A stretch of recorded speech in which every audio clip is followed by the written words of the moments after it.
Exercice 4. La roue représentée ci-contre est partagée en 6 secteurs. 1, 2, 3, 4, 5, 6. Une expérience aléatoire consiste à faire tourner la roue, comme la roue de la fortune, et à noter le numéro du secteur sur lequel elle s'immobilise. La roue étant bien équilibrée, on associe à chaque issue une probabilité proportionnelle à l'angle du secteur angulaire correspondant. Qu'est-ce que ça veut dire? Qu'est-ce que ça veut dire? Ça veut dire que la probabilité de tomber sur le cadran 1,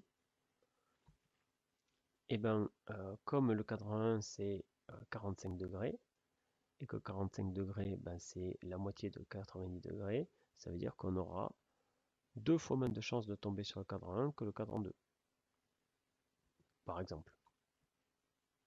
Voilà. Alors ça a l'air compliqué comme ça, mais enfin, vous allez voir, c'est très simple. C'est juste une histoire de proportionnalité. Premièrement, déterminer l'univers ainsi que sa loi de probabilité. Deuxièmement, calculer la probabilité des événements suivants. Le numéro est pair, le numéro est inférieur ou égal à 3.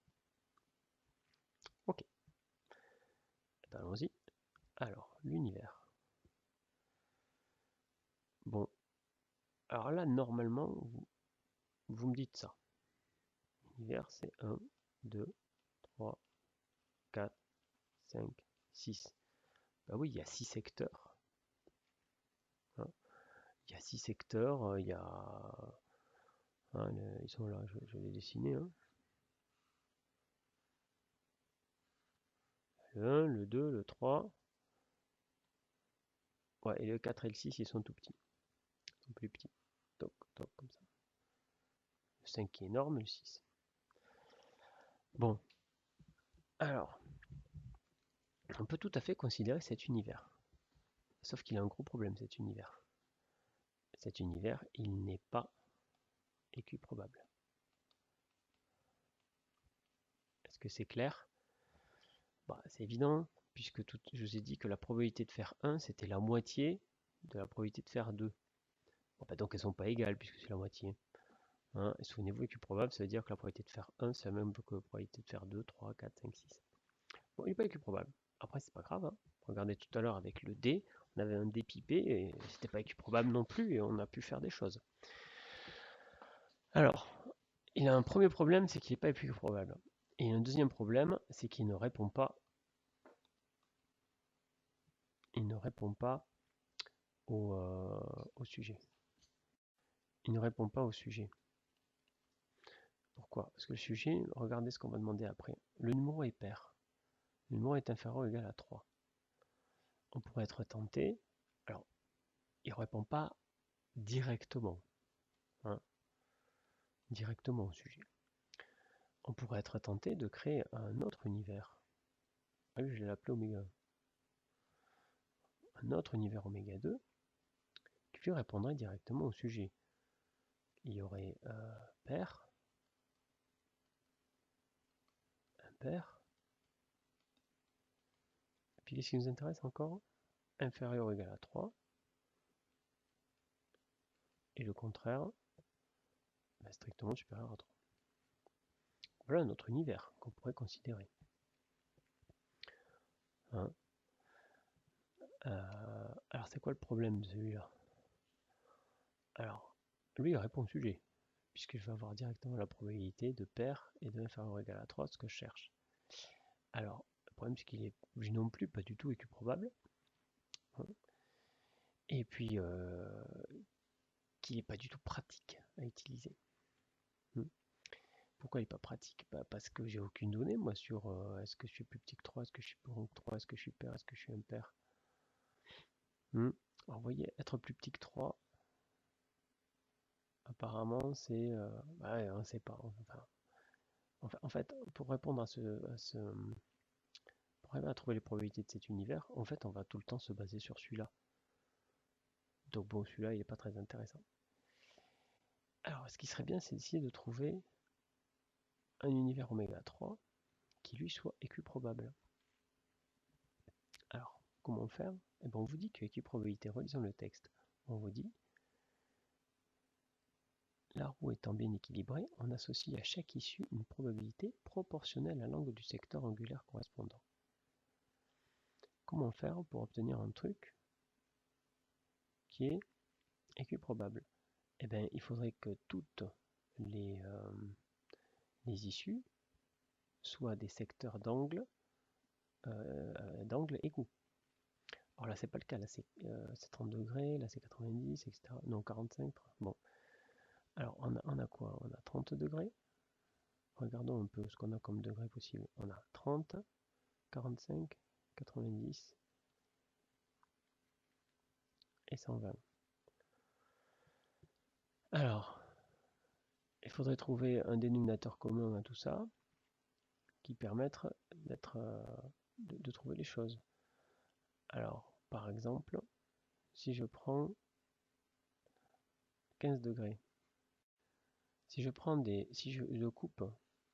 coupe mon secteur en angle de 15 degrés, d'accord? Ah, je vais en avoir combien? Je vais en avoir 360 divisé par 15, ok? Et alors, c'est pratique parce que 15 degrés, pour faire 30, ben c'est x2. Avec 2 secteurs, j'ai 30. Avec 3 secteurs, j'ai 45. Il m'en faut 6 pour faire 90. Il m'en faut combien pour faire 120? 8. Vous voyez? Donc avec si j'arrive à tout couper en 15, je peux obtenir tous les secteurs. Alors 360 divisé par 15, ça fait combien? Ça doit faire 24. Donc ça me fait 24 secteurs là. Chaque fois il est coupé en 6 ici, vous voyez? Tac, comme ça là. Alors, et du coup, je vais avoir le secteur 1, le secteur 2, le secteur 3, le secteur 4, etc. jusqu'au secteur 24. J'ai bien mes 24 secteurs qui font chacun 15 degrés et au total j'ai mes 360 degrés. Alors, il est absolument infect cet univers. Il n'est pas du tout pratique. Voilà, c'est un qui sait, c'est lui, c'est super compliqué. Mais il est équiprobable. Alors pourquoi je vous ai fait tout ça? Alors déjà, première chose, je vous rassure, vous n'aurez absolument pas à faire tout ce genre de réflexion dans vos exercices de cours. Dans vos exercices, voilà.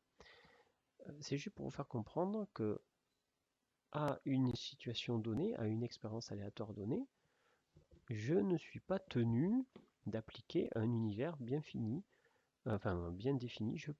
Il y a plusieurs univers qui peuvent correspondre. Je pourrais tout à fait calculer en utilisant ces 3 univers. Ce serait faux de dire qu'il y en a un mieux que l'autre. Celui-là, vous voyez, il est équiprobable. Celui-là, il répond parfaitement au sujet. Celui-là, il est ni équiprobable ni répond au sujet. Pourtant, c'est lui qu'on va utiliser parce que il est moins compliqué que lui, donc on peut travailler avec. Et du coup, sa non-équiprobabilité, on va arriver à s'en sortir. Et il répond quasiment au sujet, puisque pour passer de là à là, c'est très facile. Ok, mais je voulais vous montrer ces 2 exemples pour montrer qu'il n'y a pas unicité de l'univers. Alors maintenant, donc on va choisir cet univers-là et on va répondre au sujet, qui sont calculer la probabilité. On va déterminer la loi. D'abord, on vous demandait de déterminer la loi. Alors, déterminons la loi. Comment on va faire? Alors, je vais faire un peu de ménage. On vous dit que la loi... Alors, qu'est-ce que c'est la loi, par définition? Alors, j'enlève le 1, hein. Du coup, sur méga. Pardon. Donc, on a nos 6 secteurs. Alors, dans la loi, je vais rajouter quelque chose, là. Je vais rajouter l'angle. Vous allez voir, ça va m'aider. Alors, le secteur 1 et le secteur 3, ils sont tous les deux 45 degrés. Le secteur 2 il fait 90 degrés, le secteur 4 et le secteur 6 font tous les deux 30 degrés, et le secteur 5 il fait 120 degrés. Vérifiez sans peine que ça fait bien 360 au total. Et ici on a les probabilités. Et on vous dit que les probabilités sont proportionnelles au secteur angulaire. Bon, c'est pas très compliqué en fait. Il suffit qu'on en connaisse un et on pourra trouver les autres. Ça tombe bien, on en connaît un. Là, eh oui, puisque 360 degrés, c'est je fais tout. J'ai bien une chance. J'ai bien une chance sur 1 de tomber sur un secteur, quel qu'il soit. Donc puisque 360 degrés c'est une chance égale à 1, et bien 120 degrés c'est une chance sur 3. Pourquoi? Parce que pour passer de 360 à 120, je divise par 3. C'est juste un raisonnement de proportionnalité là. Alors après, une fois que je suis à 120, pour passer de 120 à 30, je dois diviser par 4. 1 tiers divisé par 4, ça fait 1 douzième. Pareil, de 120 pour aller à 45, je sais faire ça. 120 pour aller à 45, non, je sais pas faire, pardon.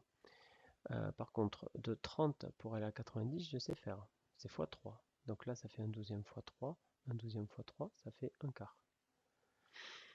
Et comment aller à 45? 45, c'est la moitié de 90. Donc 90 divisé par 2, du coup 1 quart divisé par 2, ça fait 1 huitième. Voilà. Bon, raisonnement de proportionnalité. Alors, il faudrait l'expliquer ça hein, dans votre copie. Mais bon, comme je vous dis, vous n'aurez pas un exercice comme ça. C'est vraiment pour nous entraîner, c'est un exercice non pas théorique, mais illustratif, on va dire. Bon ben voilà ma loi de probabilité. J'ai la loi de probabilité, terminée. Alors maintenant, on nous demande de calculer les probabilités. Tiens, on va le faire ici. Probabilité, le numéro est pair. Donc l'événement A c'est pair. Alors vous remarquez qu'à aucun moment j'invoque l'équiprobabilité. Enfin, s'il y a équiprobabilité, comme je vous ai dit pour les 15 degrés là, mais là, cet univers il n'est pas du tout équiprobable. Et c'est pas grave, je vais m'en sortir sans. Alors l'événement A, décrivez-le moi. C'est quoi les secteurs qui correspondent à l'événement pair? Bon ben c'est simple, hein, c'est 2, 4 et 6. Du coup, c'est quoi la probabilité de A? Eh bien, c'est la probabilité de faire 2 plus la probabilité de faire 6. C'est-à-dire, la probabilité de faire 2, c'est 1 quart plus 1 douzième plus 1 douzième. 1 douzième plus 1 douzième, ça fait 1 sixième. 1 sixième plus 1 quart, ça fait quoi ça? 1 sixième plus 1 quart.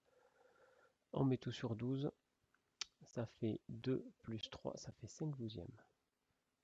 Je ne clique pas les calculs parce que je n'ai pas la place. Hein, mais vous voulez vérifier.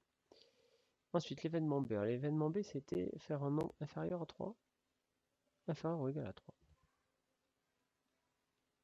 Alors, quels sont les secteurs inférieurs ou égal à 3?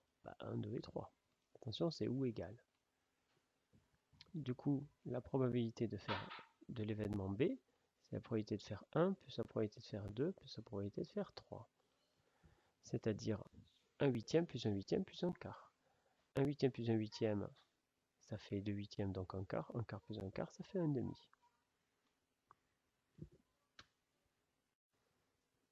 Et fin de l'exercice, on a notre loi de probabilité et surtout on a les probabilités de ces deux événements.